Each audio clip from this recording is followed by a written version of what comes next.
پیغمبر علیہ السلام سحر وخت کې جماعت کې ناستو،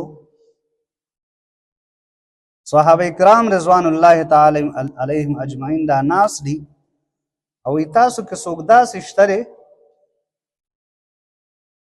چې هغه بیګا د یو بیمار تپوس کړی.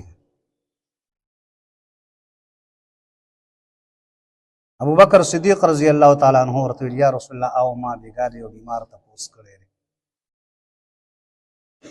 ویل خطاسو کې څوک داسې شته دی چې هغه د یو میلمستیا کړي. ویل او یا رسول الله دا عمل من بیګا کړی دی. وی خطاسو کې داسې څوک شته دی چې هغه د یو مسلمان جنازه کړي وي. وی او یا رسول الله د مسلمان جنازه مې کړې ده. وی به شپه لږه وه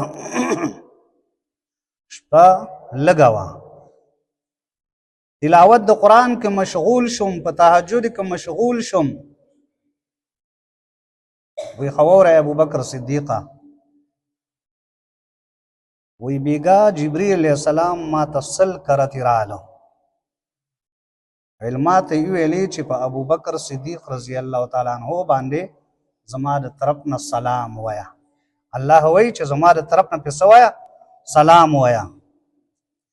او بیا راته وفرمایل چې زه سل کرتی راغلم، ابو بکر صدیق رضی الله تعالی عنہ په تلاوت د قرآن کې مشغول او سل کرتی ما د ابو بکر صدیق شونډې ښکلې کړي.